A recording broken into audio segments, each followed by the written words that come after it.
ನೋಡ್ರಿ, ಅಂಜಲಿ ಇದಾಯ್ತು, ಹಿಂದೆ ನಮ್ಮ ನಿರಂಜನ ಹಿರೇಮಠ ಅವ್ರ ಮಗಳದಾಯ್ತು. ನೀವು ಈಗಾಗಲೇ ಕೇಳಿದ್ರಿ, ಎಲ್ಲ ಕಡೆ ಹುಬ್ಬಳ್ಳಿಯಲ್ಲಿ ಡ್ರಗ್ಸು ನಿಜ, ಇದು ವಾಸ್ತವಾಂಶ. ಡ್ರಗ್ಸ್ ಜಾಸ್ತಿ ಆಗಿದೆ, ಮಾದಕ ಎಲ್ಲ ಕಡೆನೂ.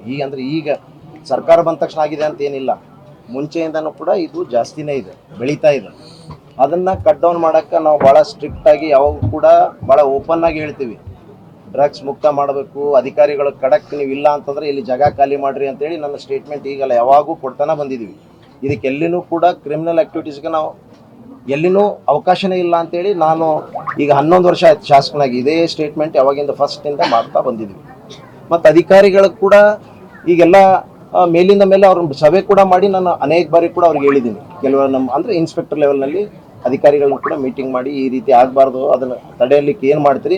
ಸುನೀಲ್ ಪಾಲಿ ಹೌಸ್ನಲ್ಲಿ ತರಕಾರಿ ಕೃಷಿ ಮಾಡಿ ಎಕರೆಗೆ 40 ಲಕ್ಷ ಗಳಿಸ್ತಿದ್ದಾರೆ. ನೀವು ಕೂಡ ಅವರಿಂದ ಕಲಿಬೇಕಾ? ಅವ್ರ ಜೊತೆ ವಿಡಿಯೋ ಕಾಲ್ನಲ್ಲಿ ಮಾತಾಡಬೇಕಾ? ಈಗಲೇ ಫ್ರೀಡಮ್ ಆ್ಯಪ್ ಡೌನ್ಲೋಡ್ ಮಾಡಿ. ಇಲ್ಲ ಅಂದ್ರೆ ನೀವು ಜಾಗ ಖಾಲಿ ಮಾಡ್ರಿ ಅಂತ ಮೇಲಿಂದ ಮೇಲೆ ಇದನ್ನ ಹೇಳ್ತಾನೆ ಬಂದಿದ್ವಿ. ಈಗ ಆದರೂ ಕೂಡ ಇದು ಆಗ್ತಾ ಇದೆ ಅನ್ನುವಂಥದ್ದು ಈಗ ಇವ್ರು ಹೇಳಿದಂಗೆ ಡಿಪಾರ್ಟ್ಮೆಂಟ್ ಯಾರ ಅಧಿಕಾರಿಗಳ ವೈಫಲ್ಯ ಐತಿ, ಯಾರು ಅದಕ್ಕೆ ಇವತ್ತು ಕಾರಣೀಭೂತರದಾರ, ನಿರ್ದಾಕ್ಷಿಣ್ಯವಾಗಿ ಅವ್ರ ಮೇಲೆ ಕ್ರಮ ಆಗೇ ಆಗ್ತದೆ. ಅದನ್ನ ಯಾರೋ ನೀವು ಹೇಳ್ತಾ ಇದ್ರಿ, ಯಾರು ಅವ್ರನ್ನ ಪ್ರೊಟೆಕ್ಟ್ ಮಾಡ್ತಾರ, ಪ್ರೊಟೆಕ್ಟ್ ಮಾಡೋ ಪ್ರಶ್ನೆನೇ ಬರಂಗಿಲ್ಲ. ಹುಬ್ಳಿ ಧಾರವಾಡ ಶಾಂತ ಆಗಬೇಕು, ಇಲ್ಲಿ ಬರೀ ರಾಜಕೀಯ ಮಾಡೋದಲ್ಲ. ಈ ರಾಜಕೀಯ ಮಾಡ್ತಾರಲ್ಲ ಅವ್ರು ಬಂದು ಇವತ್ತು ಯಾಕೆ ಬಂದ್ರಿ, ನಿನ್ನೆ ಯಾಕೆ ಬಂದ್ರಿ, ನಮಗೆ ಇಲ್ಲಿ ಬಂದು ಫೋಟೋ ಫೋಸ್ ಕೊಡೋದು ಬೇಕಾಗಿಲ್ಲ. ಪ್ರಾಮಾಣಿಕವಾಗಿ ನಾಳೆ ಅವ್ರ ಮಗಳದಾಗೈತಿ, ಈ ಮಗಳದಾಗೈತಿ, ನಾಳೆ ನಮ್ಮ ಮಗಳದಾಗ್ತದ, ಇದು ನಾವೆಲ್ಲ ವಿಚಾರ ಮಾಡ್ಬೇಕು. ಸೋಷಿಯಲ್ ರೆಸ್ಪಾನ್ಸಿಬಿಲಿಟಿನೂ ಕೂಡ ಎಲ್ಲರದ್ದು ಐತಿ, ಎಲ್ಲರೂ ಇನ್ವಾಲ್ವ್ಮೆಂಟ್ ಆಗಬೇಕು. ಇವ್ರೇನು ಕತ್ತಿ ಹೇಳ್ತಾ ಇದಾರಲ್ಲ, ಇದನ್ನು ಮಾಡ್ತೀವಿ, ಮುಕ್ತ ಮಾಡ್ತೀವಿ.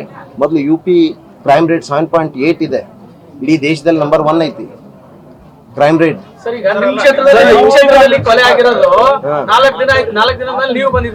ಹೇಳ್ರಿ, ನಾನು ಮುಂಚೆನೆ ಅಫಿಷಿಯಲಿ ಬೇರೆ ಇದಕ್ಕೆ ಹೋಗಿದ್ದೆ, ಬೇರೆ ಒತ್ತಡಗಳಿಂದ ಇಲ್ಲಿ ಬರೋಕ್ಕಾಗಿಲ್ಲ. ಈಗೇನು ನಾನು ಆದರೂ ಕೂಡ ನಾನು ಮುಖ್ಯಮಂತ್ರಿಗಳ ಜೊತೆಗೆ ಕಾಂಟ್ಯಾಕ್ಟ್ನಲ್ಲಿ ಇದ್ದೀನಿ, ಮಂತ್ರಿಗಳ ಜೊತೆ ಕಾಂಟ್ಯಾಕ್ಟ್ ಅದೀನಿ, ಹೋಮ್ ಮಿನಿಸ್ಟರ್ ಜೊತೆ ಕಾಂಟ್ಯಾಕ್ಟ್ ಅದೀನಿ. ನಾವು ಬಂದು ಏನು ಕರ್ತೇವೆ, ಆಮೇಲೆ ನಮ್ಮವರೆಲ್ಲ ಬಂದು ಎಲ್ಲ ಇನ್ವಾಲ್ವ್ ಆಗಿ ಮಾಡಿದಾರೆ. ಏನೀಗ ನೀವು ಇಲ್ಲಿ ಫೋಟೋ ಫೋಸ್ ಕೊಡಕ್ಕೆ ಬರಬೇಕಾ? ಗೊತ್ತಿದೆ ನನಗೂ, ಅದು ಜವಾಬ್ದಾರಿ ಇದೆ. ನಾವು ಪ್ರಾಮಾಣಿಕವಾಗಿ ಮಾಡ್ತೀವಿ, ಅವ್ರನ್ನ ಶೋ ಆಫ್ ಮಾಡಕ್ಕೆ ಹೋಗಲ್ಲ. ಬಂದು ಯಾಕೆ ಬಂದ್ರಿ, ಏನು ಬಂದ್ರಿ, ಇದ್ರಾಗೆಲ್ಲ ಬೈಲಿಗೆ ಬರ್ತದ. ಯಾರು ಇನ್ವಾಲ್ವ್ಮೆಂಟ್ ಐತಿ, ಏನೈತಿ ಎಲ್ಲ ತೆಗೆಸ್ತೀವಿ. ಯಾರ್ಯಾರ ಕತಿ ಐತಿ ಎಲ್ಲ ಹರಿಕತಿ ಎಲ್ಲ ತೆಗೆಸ್ತೀವಿ. ಗೊತ್ತಾಗುತ್ತೆ ಯಾವ ರೀತಿ ಅಂತ ನಾನು ಹೇಳೋದಿಲ್ಲ. ಡಿಪಾರ್ಟ್ಮೆಂಟ್ ಇಂದ ತನಿಖೆ ಆಗ್ತಾ ಇದೆ, ಬೇರೆ ರೀತಿ ಇನ್ನೂ ಕೂಡ ಇದೆ ಅಂತ ಹೇಳಿದ್ದಾರೆ. ನೋಡೋಣ, ಎಲ್ಲ ಬಯಲಿಗೆ ಬರ್ಲಿ. ಈಗ ನಾನು ಹೇಳಕ್ ಆಗೋದಿಲ್ಲ, ಡಿಪಾರ್ಟ್ಮೆಂಟ್ ಎಲ್ಲ ಎನ್ಕ್ವೈರಿ ಮಾಡ್ತಾ ಇದಾರೆ, ಹೇಳ್ತಾರೆ. ಆದ್ರೆ ಇದನ್ನ ನೀವು ಯಾವ ಕಾರಣಕ್ಕೂ ಕೂಡ ನಾವು ರಾಜಕೀಯ ನೋಡ್ರಿ, ರಾಜಕೀಯ ಇದನ್ನಂತ ಹೇಳ್ತಾ ಇಲ್ಲ. ನಾನು ಕೇಳಕ್ ಕೇಳ್ರಿ, ಇದನ್ನಂತ ಹೇಳ್ತಾ ಇಲ್ಲ, ನಾನು ಓವರಾಲ್ ಹೇಳ್ತಾ ಇದ್ದೀನಿ. ಈ ರೀತಿ ಆಕ್ಟಿವಿಟೀಸ್ಗೆ ಯಾರು ಕುಮ್ಮಕ್ಕು ಕೊಡ್ತಾ ಇದ್ದಾರೆ, ಯಾರಿದ್ದಾರೆ ಹಿಂದೆ, ಯಾರ್ಯಾರು ಆಕ್ಟಿವಿಟೀಸ್, ಇಂಥ ಕ್ರಿಮಿನಲ್ ಆಕ್ಟಿವಿಟೀಸ್ ಯಾರ್ಯಾರು ಮಾಡ್ತಾ ಇದಾರ, ಧಾರವಾಡ ಜಿಲ್ಲೆದಲ್ಲಿ ಯಾರು ಕ್ರಿಮಿನಲ್ ಆಕ್ಟಿವಿಟೀಸ್ ಮಾಡ್ತಿರ್ತಾರ ಅವರೇ ಭಾಳ ಮುಂದಾಳ ತೋರಿಸ್ಕೊಂಡು ಬೇರೆ ಥರ ಫೋರ್ಸ್ ಕೊಡ್ತಾರ. ಅವರೆಲ್ಲ ಹಿನ್ನೆಲೆಗಳೆಲ್ಲ ನಿಮ್ಗೆ ಗೊತ್ತಿದಾವ. ಈಗ ನಾವು ಪ್ರಾಮಾಣಿಕವಾಗಿ ಆತ್ಮಸಾಕ್ಷಿಯಾಗಿ ನಾವು ಫೋಟೋ ಫೋಸ್ ಕೊಡುವಂಥದ್ದು, ಇದು ಮಾಡುವಂಥದ್ದು ಮಾಡೋದಿಲ್ಲ. ಪ್ರಾಮಾಣಿಕವಾಗಿ ಕಾನೂನು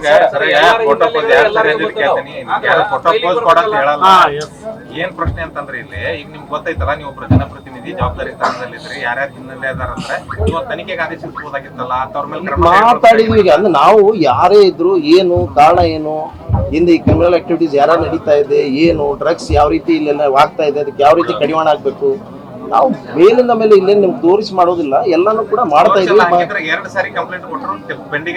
ಖಂಡಿತವಾಗಿ ಆಗಿಲ್ಲಲ್ಲ, ಅವ್ನಿಗೆ ಆ ಶಿಕ್ಷೆ ಆಗಿ ಆಗ್ತದೆ. ಅದಕ್ಕೆ ಅಧಿಕಾರಿಗಳು ಯಾರ ರೆಸ್ಪಾನ್ಸಿಬಿಲಿಟಿ, ಅವ್ರ ಮೇಲೂ ಶಿಕ್ಷೆ ಆಗ್ತದೆ. ಖಂಡಿತವಾಗಿ ಕೂಡ ನಾವು ಏನೇ ಇದ್ರು ಕೂಡ ನಾವು ಜಿಲ್ಲಾ ಉಸ್ತುವಾರಿಗಳು ಅವ್ರ ಜೊತೆಗೂ ಕೂಡ ಚರ್ಚೆ ಮಾಡಿದ್ವಿ. ನಾನು ಕೂಡ ಒತ್ತಾಯ ಮಾಡಬೇಕಂತೇಳಿ ನನ್ನ ಒತ್ತಡನೂ ಕೂಡ ಇದೆ, ಕೊಡಬೇಕು. ನೋಡೋಣ, ಮಂಡೇ ಬರ್ತೀನಿ ಅಂತ ಹೇಳಿದಾರೆ.